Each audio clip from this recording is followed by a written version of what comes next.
우리 이제 등비수열은 다 배웠는데요. 그래도 조금 생각해 볼 몇 가지가 남아 있어서 좀 해보도록 할 텐데요.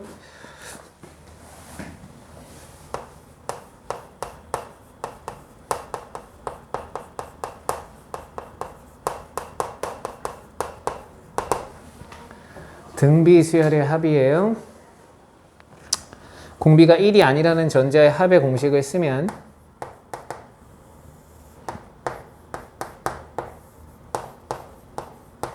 이렇게 쓰여지거나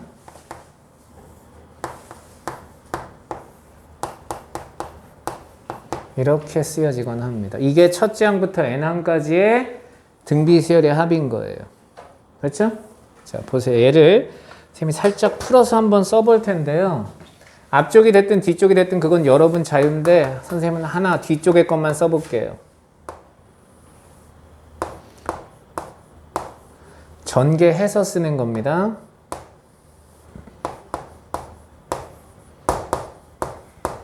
이렇게 생겨 먹었다고요.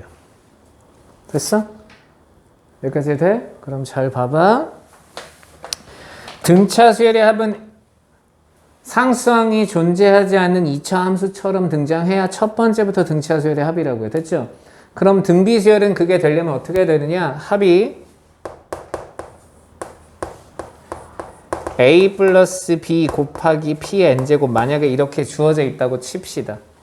합이 a 더하기 b 곱하기 p의 n제곱 이렇게 주어져 있을 때 이 녀석이 첫째 항부터 등차 수열이 되는 조건은 뭐냐?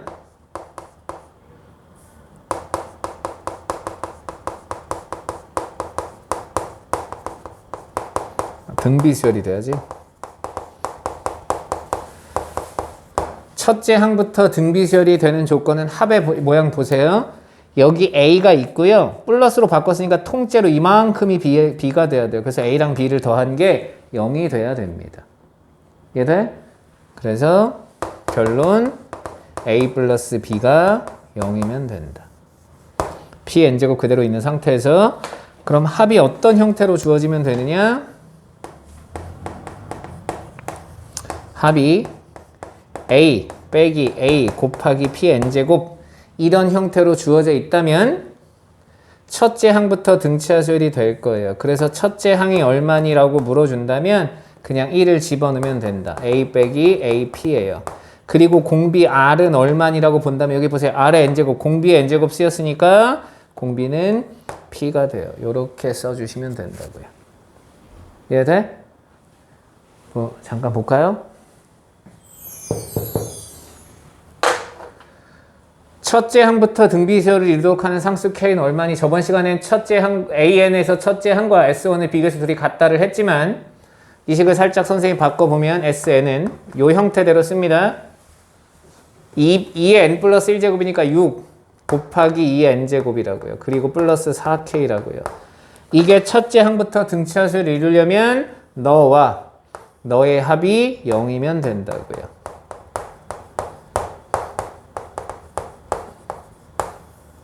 이게 내가 찾는 답이다. 한 줄로 끝내는 거라고요.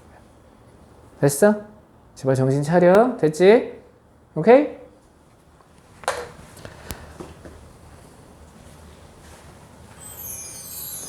자, 그 다음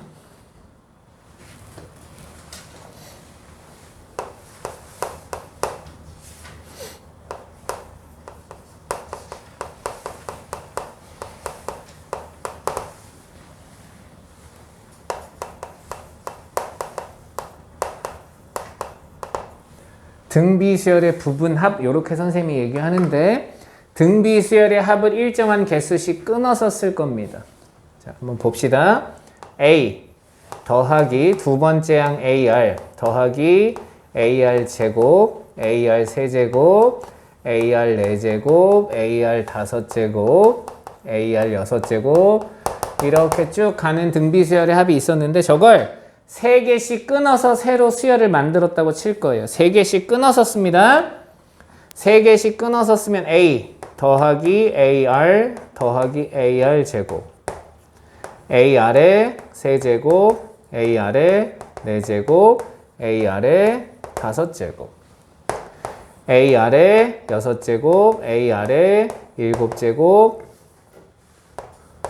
A 아래 8제곱. 이렇게 3개씩 끊어 써봤어. 뒤에도 다 쓰는 거지만 3개만 써봤더니 어떤 일이 벌어졌느냐?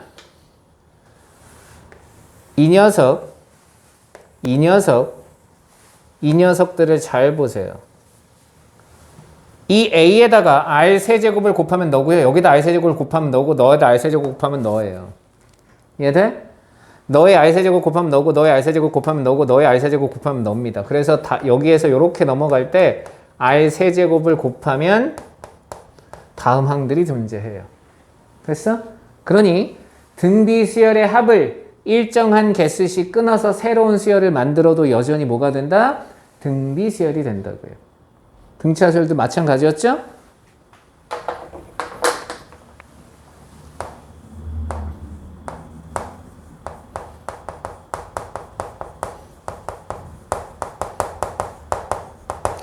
등비 수열의 합을 일정한 개수씩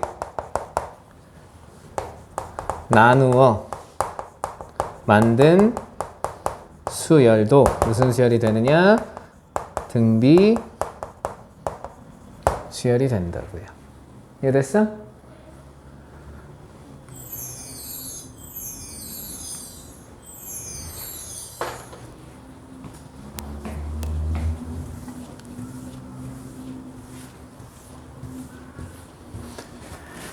자, 필수예제 8번. 첫째 항부터 5번째 항까지 합이 5래요. S의 5가 5래요. S의 10이 20이래요. S의 15가 얼마니에요? 라고 나오는 순간 5개씩 늘어나네? 그러니까 5개씩 한번 끊어서 써볼까? 라고 생각해보면 첫째 항부터 5번째 항까지 합이 있었다고 치면 이게 5래요. 그 다음 6번째 항부터 10번째 항까지 합. 여기서부터 여기까지가 아니라 6개부터 5개 합은 20에서 5를 빼면 되니까 15고요. 그럼 여기까지는 얼마니라고 물었으니까 갑니다. 여기서 이렇게 곱할 때 3이었어요. 그럼 여기도 3만큼 곱해준 45가 될 거고. 따라서 내가 찾는 S의 15는 싹 다 더하면 되는 거니까 65가 된다는 거 알 수 있다고요. 등차설도 이렇게 풀어드렸습니다. 됐죠?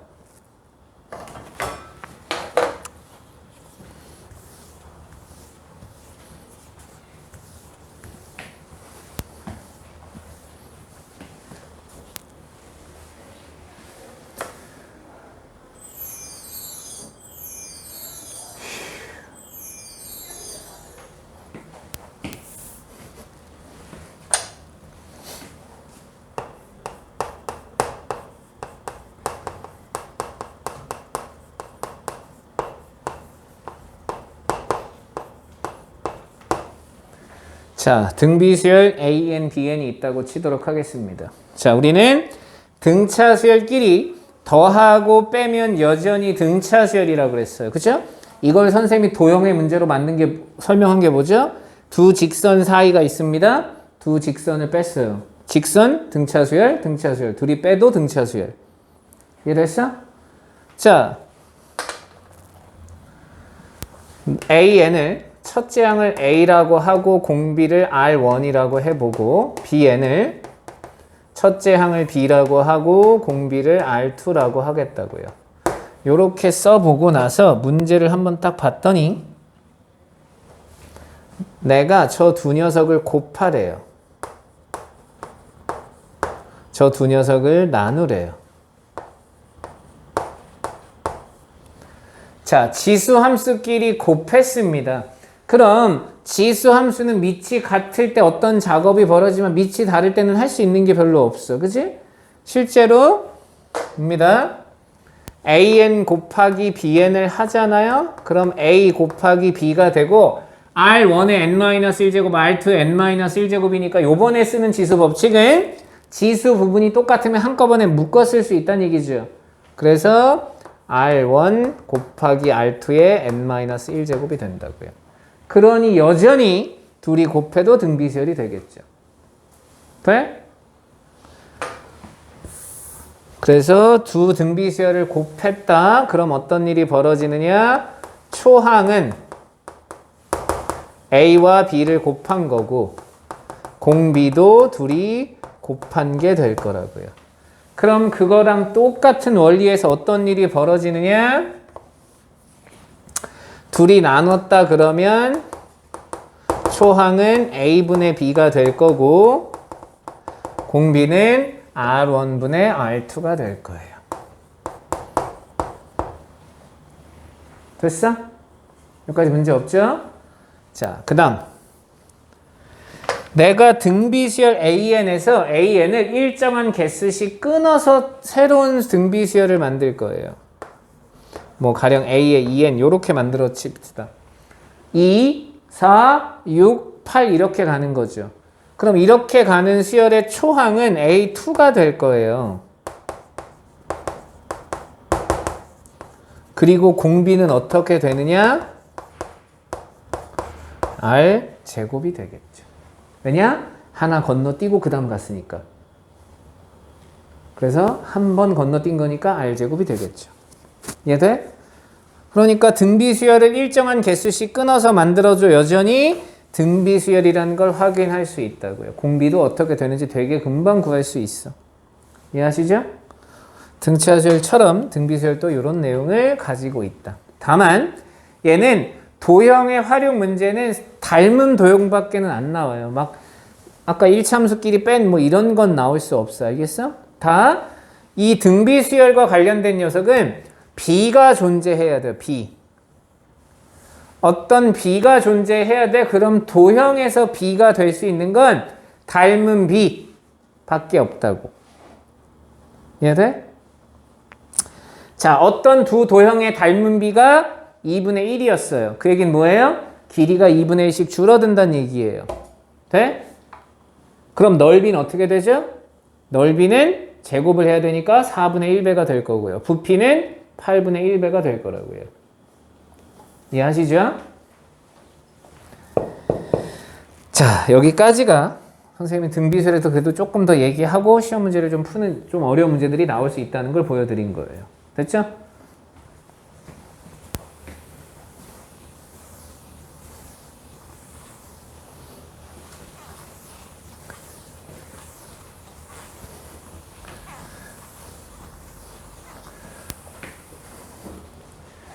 자, 이제 등비수열의 활용 그 다음 원리합계 나오죠. 원리합계. 자, 원리합계 뭐라 그랬죠? 원금 더하기 이자의 합이라고요. 오케이?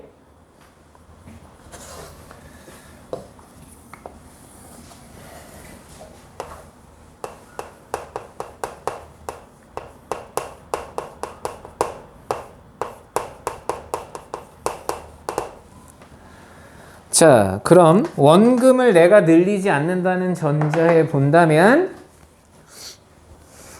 이자를 어떻게 계산할 건지를 판단해야 된다. 이자의 계산 방법이 두 가지인데 이 이자를 계산하는 방법이 단순히 계산하는 단리법과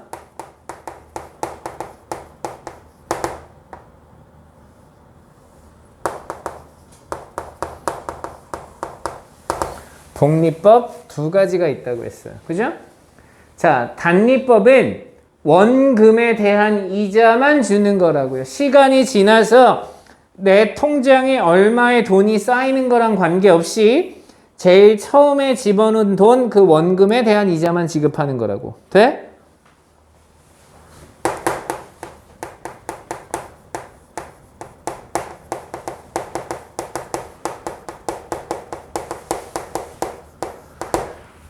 예를 들어서 막 복잡하게 쓰지 않도록 하겠습니다. 내가 현재 100만 원의 돈을 은행에 넣어놨어요. 이 은행은 나에게 10%의 이자를 준대요. 그럼 한 기간이 지났어요. 그럼 10% 이자를 받았으니까 내 돈은 110만 원이 됐습니다. 분명히 내 통장에 110만 원이 있지만 그거에 대한 이자를 주는 게 아니라 제일 처음 집어넣은 100만 원에 대한 이자만 주는 거라고. 됐어? 그러니까 1년이 또 지났어. 그래도 나는 10만 원의 이자밖에는 못 받아. 그럼 120만 원이 되겠죠. 1년이 또 지났어요. 그럼 10만 원을 또 한 번 받으니까 130만 원이 됐겠죠. 이해돼? 그러니까 얘는 마치 등차 수열처럼 늘어난다고요.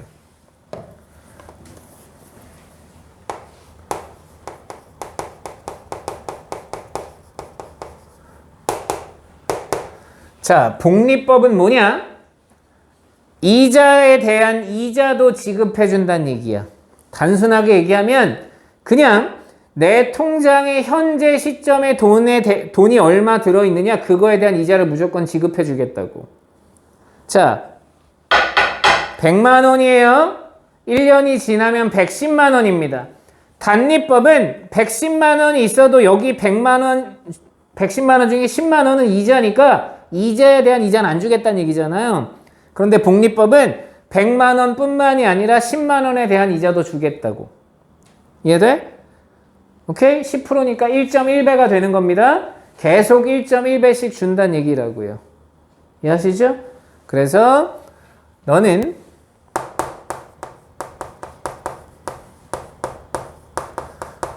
이걸 우리가 잔액이라고 얘기한다고 그랬죠? 이거에 대한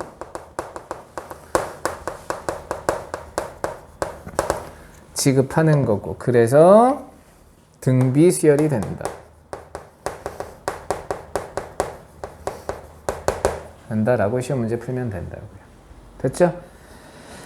자, 이러면서 선생님이 우리 책에는 뭐 기수불, 기말불 이런 문제가 나온다고 얘기했지만 우리는 그렇게 문제를 푸는 게 아니고 내가 현재 목돈을 만들기 위해서 돈에다 은행을 집어넣는 거냐, 내가 빚을 갚고 있느냐, 두 가지 상황으로 나눠서 생각하라 그랬어요. 오케이? 이해하시죠? 자, 한번 그러면서 어떻게 하라고 했느냐 다시 한번 정리만 해드리겠습니다. 이건 사실 뭐 외우셔도 되는데요. 외우는 것보다는 표를 몇 번 그려보시면 굳이 외우지 않으셔도 돼요. 약간의 경제적인 요소들이 몇 가지 들어가 있다고 얘기했는데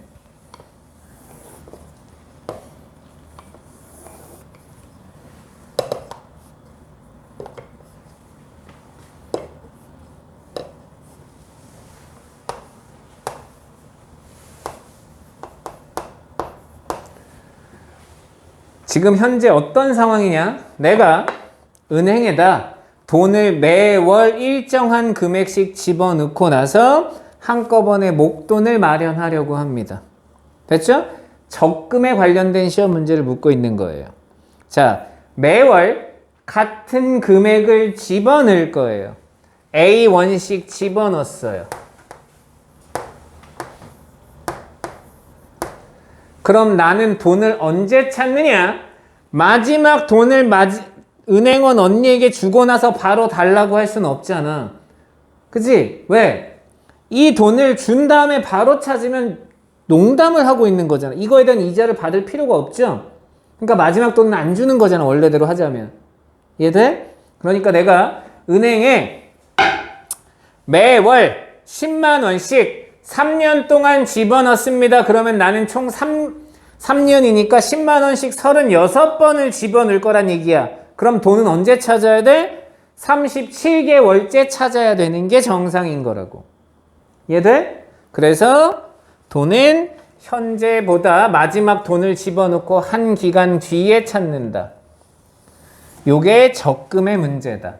이걸 다른 말로 하면 초에 집어넣고 말에 찾습니다. 이런 뜻이 된 거라고요. 됐어? 초에 집어넣고 말에 찾는다는 얘기는 한 기간 정도는 기다리겠다. 한 기간이라는 건 매월이 될 수도 있고 매년이 될 수도 있다고 얘기했습니다. 됐죠? 자, 요렇게 표를 그려줍니다. 적금의 문제를 하고 있어요, 지금.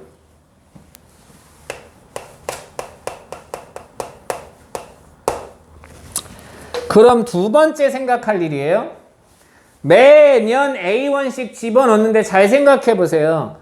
여기에 집어넣은 A1과 여기에 집어넣은 A1은 금액은 액면가는 똑같지만 시간이 지남에 따라서 화폐 가치가 달라지겠죠. 오케이? 이걸 경제학적인 용어로 내가 은행에 100만 원을 집어넣습니다. 됐어?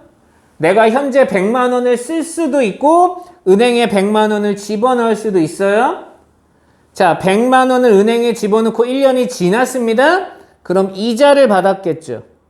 가령 이자가 10%라고 하면 내 돈은 110만 원이 된 거예요. 이해돼? 그러니 1년 전에 100만 원은 1년 후에는 110만 원이 된 거죠. 이해됐니? 자, 여러분이 친구한테 1년 전에 100만 원을 빌려줬어요. 그럼 1년 후에 얼마를 받아야 되는 거야? 110만 원을 받아야 되는 거야. 100만 원을 받으면 나는 손해를 본 거잖아. 이해돼? 그 100만 원을 친구에게 빌려주지 않고 은행에 집어넣었다면 110만 원이 된 거니까 친구한테 110만 원을 받아야 내가 무이자를 받은 거라고. 이게 무이자의 개념인 거야. 실제로 아무것도 안 받는 게 무이자가 아니라고. 그럼 이자를 받는다는 얘기는 은행에서 주는 이자보다 내가 친구한테 더 받았어. 야, 내가 100만 원 빌려줬는데 120만 원 내놔. 그럼 내가 10만 원의 이득을 본 거죠. 이해돼? 이러면 무이자가 된 거라고. 실제로는. 원래 우리가 무이자는 진짜 무이자 돈을 안 저거 하는 거지만 친구들과 거래할 때 무이자는 은행 이자는 받는다는 개념이야. 알겠어? 그 이유가 뭐야? 기회비용이라는 게 생긴 거라고요. 내가 어떤 일을 하면서 포기해야 되는 비용이 있잖아. 친구한테 100만 원을 빌려주면 내가 은행에 집어넣었을 때에 비해서 내가 10만 원의 기회비용이 생긴 거라고. 10만 원을 포기해야 되잖아. 포기하면 안 되지. 이해하셨죠? 그 얘기는 무슨 얘기냐? 여기 집어넣은 A1과 여기에 집어넣은 A1은 서로 화폐의 가치가 다르다는 뜻이에요. 얘는 이자를 한 번만 받으면 되고 얘는 이자를 몇 번 받아야 돼? 2번 받아야 되는 금액인 거야. 이해돼? 그러니 맨 처음에 집어넣은 A1과 맨 마지막에 집어넣은 A1은 액면가는 똑같지만 그 녀석이 이 시점에서 이 미래 가치에서의 그 금액은 달라져야죠. 이해됐지? 왜? 얘는 이자를 많이 받았을 거고 얘는 이자를 적게 받았으니까. 됐나요? 자, 이제 매월 A1씩 집어넣습니다. 그럼 이제 이자를 받으러 갈 거예요. 이 맨 마지막에 집어넣은 이 돈은 은행에 한 기간밖에 없었으니까 이유를 R이라고 한다면 이자를 한 번만 받을 거예요. 됐어? 자, 1 플러스 R배가 되는 겁니다. 그럼 너보다 한 번 전에 집어넣은 돈은 이자를 한 번 받고 2번 받아야 되니까 A의 1 플러스 R의 제곱이 될 거라고요. 복리법으로 계산하는 거 알겠어? 이해되지? 자, 그럼 맨 처음에 집어넣은 돈만 보자고요.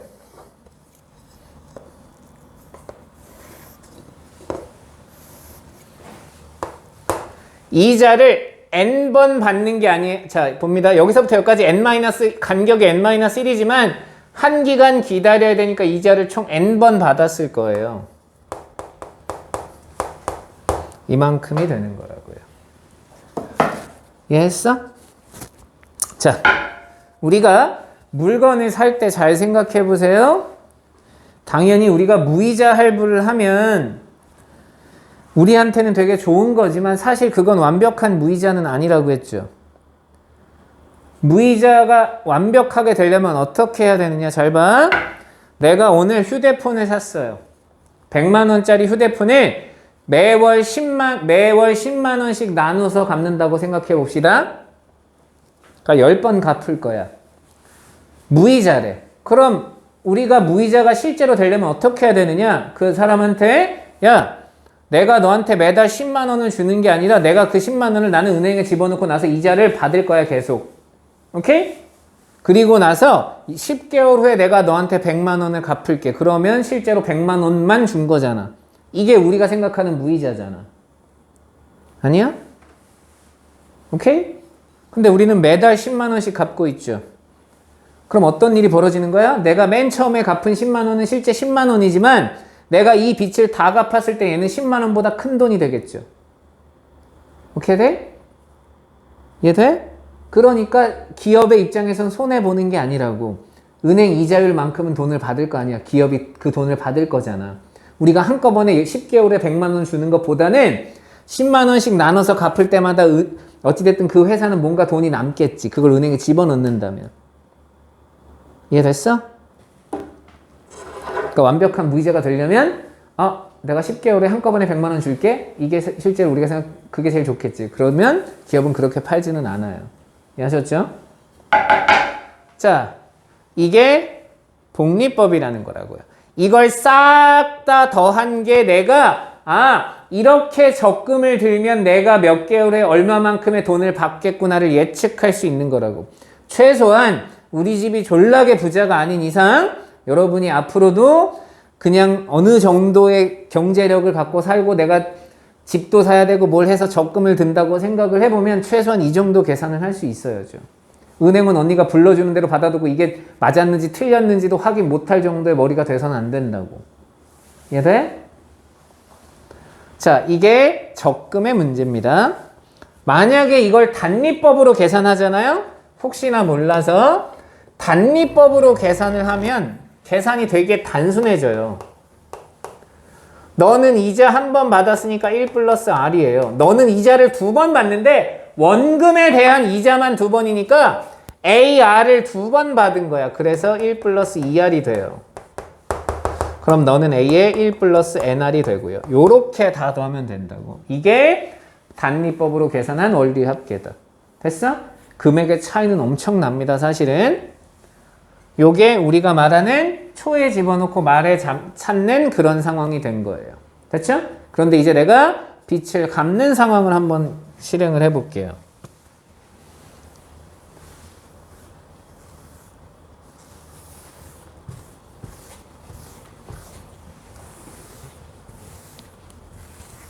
우리가 제일 많이 하는 할부를 좀 생각해 보면 될 것 같아요. 요게 교육과정 외인데 학교에서 할 수 있기 때문에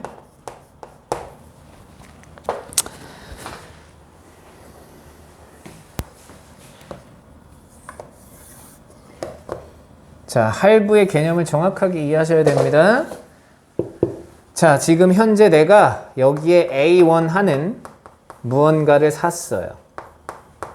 가령 100인치짜리 텔레비전을 하나 샀다고 칩시다. 됐어? 가격은 뭐 100인치가 아니어도 뭐 놀랄 가격들 많잖아. 한 뭐 3천만 원, 뭐 4천만 원 이렇게 하는 텔레비들이 있어. 텔레비가 뭐야? 텔레비전이. 오케이? 자, 3천만 원짜리 텔레비전을 샀습니다. 12개월 할부 또는 이렇게 매달 갚을 거 아니에요. 그럼 돈을 갚을 때 언제부터 갚죠? 물건을 사자마자 갚는 사람은 없어요. 물건을 사고 그 다음 기간부터 금액을 갚기 시작하는 거예요. 할부는. 맞죠? 그래서 여기서 물건을 샀고 그 다음 기간부터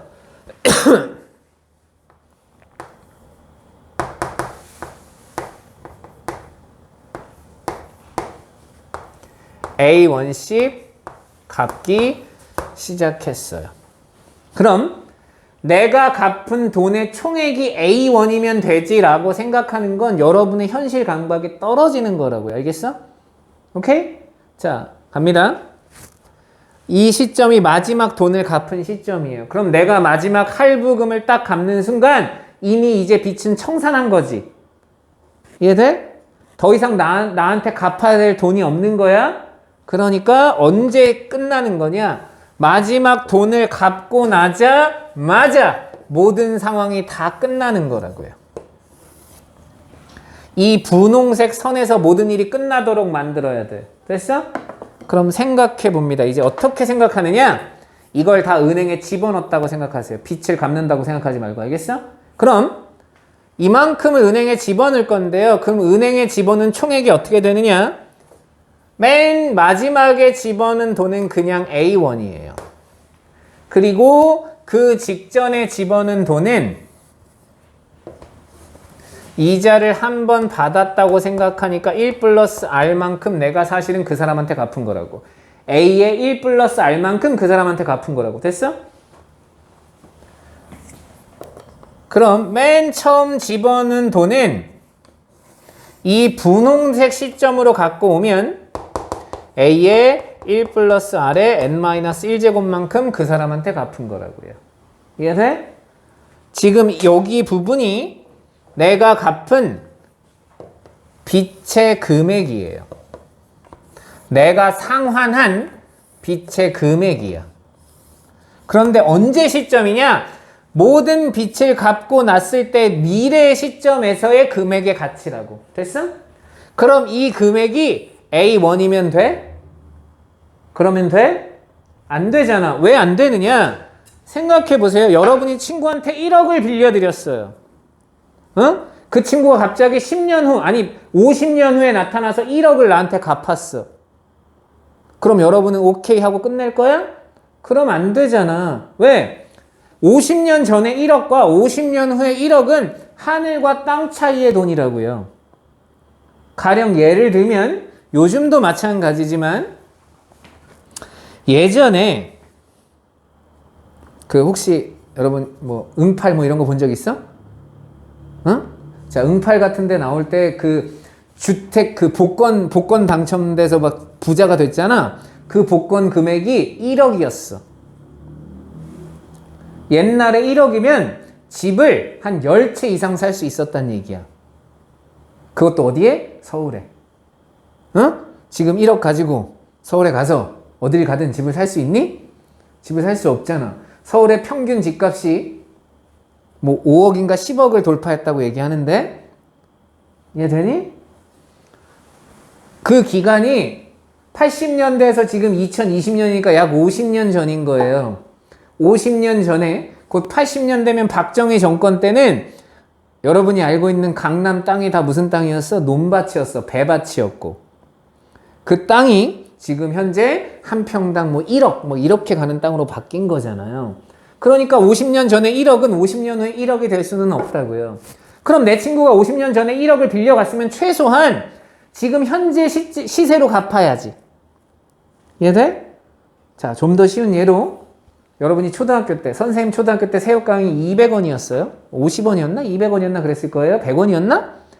어? 내 친구가 나한테 새우깡을 빌려서 그땐 양도 많았어? 새우깡 100원을 빌렸어. 오케이?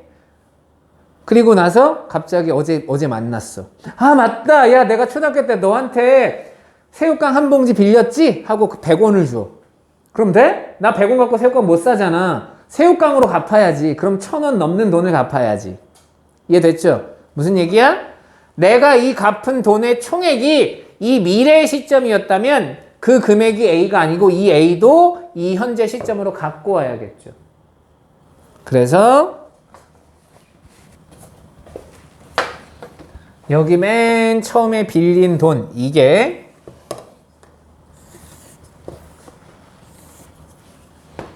A에 너도 그냥 은행에 집어넣었다면 너는 이자를 n번 받았으니까 1 플러스 R에 n제곱 이 둘이 같게 돼요를 통해서 A를 찾는 거라고요. 매월 얼마를 갚아야 되는지를 찾는 거라고. 이해돼? 이걸 이해 못 하잖아? 그러면 은행에서 어떤 표를 막 받고 여러분 그 빚을 지면 되게 빚을 갚는 방법이 되게 여러 가지예요. 뭐 원금 균등 상환, 뭐 원리금 균등 상환 막 여러 가지 말들이 있어. 근데 빚을 다 갚고 나면 내가 돈을 가령 요즘에 1억 정도를 10년 동안 갚을 거라고 생각해봐. 1% 이자로. 그럼 이자를 얼마 낼 것 같아? 네가 생각할 때 1%면 100만 원이잖아. 100억에 1%면 100만 원이잖아. 이해돼? 그런데 10년 동안 내가 매월 그 은행에서 짜준 프로그램대로 빚을 갚잖아요. 그럼 실제로 갚은 금액의 총액은 거의 1억 1,500 정도 나와요. 그러니까 1%라고 해서 100만 원의 이자라는 뜻이 아니라고. 그걸 매월 계산해서 이런 식으로 계산을 하기 때문에. 이해돼? 그래서 가끔 아무것도 몰라갖고 왜 나는 분명히 10%, 1% 이자면 1억에 1%면 100만 원만 내면 되는데 왜 내가 갚은 돈액이 1억 1,500이지 막 이렇게 생각하는 사람들이 있다고. 절대 그러니까 1억에 대한 이자를 지금 현재로 1%로 계산하는 게 아니고 그 1%를 다 해서 10년 후로 갖고 가서 나눠주시는 거라고요. 이해하셨죠? 자, 그래서 이것과 이것이 같다로 계산하는 게 할부의 문제입니다. 됐나? 자, 하나만 더 설명하도록 하겠습니다. 자, 요즘에 100세 시대가 되면서 많이 나오는 얘기 중에 하나예요. 옛날에는 이 문제가 별로 등장할 일이 없었는데 요즘에 많이 등장합니다. 그 이유는 현재 사회가 그렇기 때문에. 자, 연금이에요. 연금. 자, 우리 여러분 아직 모르겠지만 국민연금도 있고 모두 연금도 있고 막 그 다음에 운동선수들이 막 그 금메달 따면 뭐 연금 포인트 받아서 매월 얼마 받는 뭐 이런 거 얘기하잖아요. 자, 이런 연금이 있어요. 자, 우리나라는 다른 나라와 다르게 사보험보다는 국민연금이라는 나라에서 하는 연금 프로그램이 있고요. 그 프로그램 말고도 일반 보험회사에다가 매달 내가 미리 얼마씩 집어넣고 내가 몇 세 이상이 되면 매월 얼마씩 받는 연금보험이라는 걸 가입해요. 그럼 보험회사가 망하지만 않으면 나는 받는 거야. 오케이? 그걸 나라에서 하는 게 국민연금이에요. 자, 내가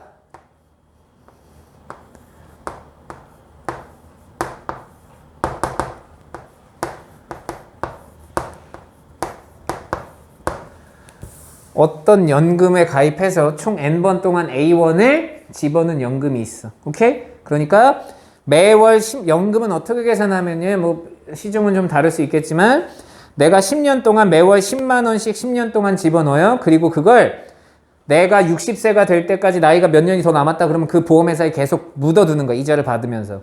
오케이? 그럼 계속 이자를 받으니까 점점 돈이 불어나겠죠. 어찌됐든 불어나서 몇 세가 딱 됐을 때 그 돈을 내가 한꺼번에 받는 거야. 이해돼? 됐어? 자, 갑니다. 자, 내가 어떤 연금보험에 가입했습니다. 이렇게 앞으로 A1씩 받을 거야. 이건 받을 거란 얘기야. 내가 N년 동안 매년 10만 원씩 받을 거야. 이런 연금보험 증서가 있어. 오케이? 우리나라는 어떤지 잘 모르겠지만 뭐 미국이나 뭐 유럽 같은 나라들은 국민보험이 없는, 그러니까 유럽은 아니죠. 유럽은 복지가 나라에 잘 돼 있으니까. 미국 같은 경우가 흔하게 이런 일이 벌어지는데 연금보험을 다 들어놨습니다. 그리고 증서를 받아요. 그래서 내가 이제 내년부터 매월 100만 원씩 죽을 때까지 받는 연금이 있었다고 치자고. 오케이? 그런데 갑자기 나한테 지금 현재 목돈이 필요했어. 그래서 어떻게 했느냐? 이 연금 증서를 갖다 파는 거야. 사고 파는 게 가능하다고. 이해돼? 자, 그럼 생각해 볼까요? 내가 100만 원씩 앞으로 10번 받는 연금 증서가 있다고 칩시다. 100만 원씩 10번 받는 거니까 1000만 원이잖아. 그럼 이걸 1000만 원에 파려고 해. 그럼 사는 사람이 있을까 없을까? 당연히 없어야 돼. 왜? 그건 미래에 다 받은 금액이 1000만 원인 거지 현재 시점은 아니잖아. 이해돼? 그럼 현재 얼마에 팔아야 될까? 그걸 우리가 연금의 현재 가치, 그래서 연금의 현가라고 부릅니다. 오케이? 그러니까 연금은 미래가 가치가 중요한 게 아니라 현재의 가치가 중요한 거야. 적금이나 할부를 갚는 건 미래 값어치를 통해서 내가 얼마를 모을 수 있는지 얼마를 갚았는지를 판단하는 거라면 연금이라는 건 내가 내년부터 A1씩 총 N번 받을 건데 그걸 현재 시점에서 팔고 싶어. 그래서 현재 시점 여기에 있는 요걸 연금의 현가라고 불러요. 연금의 현재 가치가 얼만지가 궁금해진 거야. 됐어? 오케이? 그럼 봐봐. 우리는 계속 뒤로만 갔는데 이제 앞으로 타야 된다고. 여기로 모든 시점을 통일해야 됩니다. 현재 가치니까. 그럼 내년에 받을 A1은 이자를 받아서 A가 된 거잖아. 뒤로 한 칸 갈 때 우리가 A에다 1 플러스 R을 곱하죠. 이해돼? 그럼 앞으로 가려면 1 플러스 R로 뭐 해줘야 돼? 나눠줘야지. 얘가 1년 전에 돈으로 돌립니다. 그러면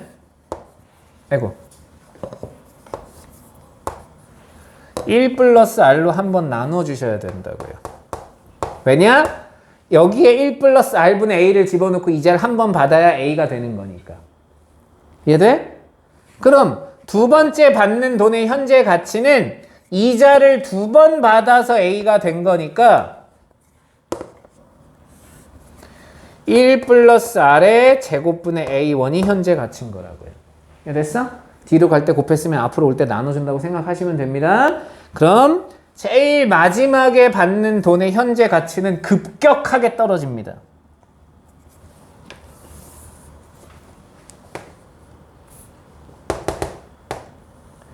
(1 플러스 R의 n제곱분의 A가 된다고요. 왜냐? 여기가 n기간이 되니까. 됐어? 이걸 싹 다 더한 만큼의 값으로 팔아야 그나마 팔린다. 이게 지금 현재 내가 받을 연금의 현재 가치다라고 계산하는 거다. 됐나요?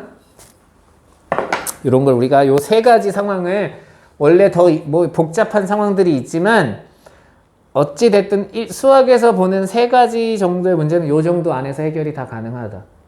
됐지? 학교에서 이걸 하지 않는다면 아까 제일 처음에 설명한 하나 정도만 나올 거예요. 이해하셨나요? 자, 문제 한번 풀어볼까요?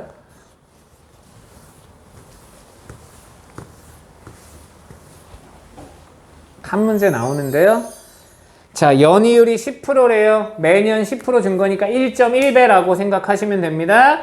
복리로 50만 원씩 10년 동안 적립하려고 한대요. 적립 시기가 다음과 같을 때 10년 말에 원리 합계는 뭐니 그랬습니다. 자, 초에 집어넣고 말에 찾고요. 말에 집어넣고 말에 찾는데 장난 똥 때려? 말에 집어넣고 말에 찾는 게 어디 있어? 이해돼? 이건 사실 기본적으로 말이 안 되는 거야. 이해하시죠? 자, 계산만 한번 해보도록 하겠습니다. 이렇게 가는 거예요. 표를 그리면 쭉 갈게요. 10년 동안이니까 10번이라고 생각하라고요. 1번, 1번, 2번 해서 총 10번을 50만 원씩 집어넣을 거라고요. 그리고 나서 초에 집어넣고 말에 찾는 거니까 한 기간 무조건 기다린다고요. 됐어? 그럼 제일 처음에 집어넣은 돈도 이자를 한 번 받으니까 50 곱하기 1.1이 됐다고요. 그럼 맨 처음에 집어넣은 이 돈은 얼마만큼 이자를 받느냐? 총 10번을 받으니까 50 곱하기 1.1의 10제곱이라고요. 됐어? 이걸 다 더해야 돼요. 이걸 싹 다 더하면 등비 수열의 합이니까 공비는 1.1입니다. 1.1 빼기 1분의 초항이 50 곱하기 1.1 곱하기 1.1에 항은 10개니까 10제곱 빼기 1이라고요. 됐어? 0.1, 2.6이래요. 50만원 곱하기 1.1 곱하기 1.6이 된다고요. 그럼 내가 찾는 답은 550 곱하기 1.6 이렇게 된다고요. 됐어? 뭐 계산을 해보시면 되겠지만 실제로 50만원씩 10번 집어넣으면 500만원인데 이자가 꽤 되죠. 복리로 하면. 얘들?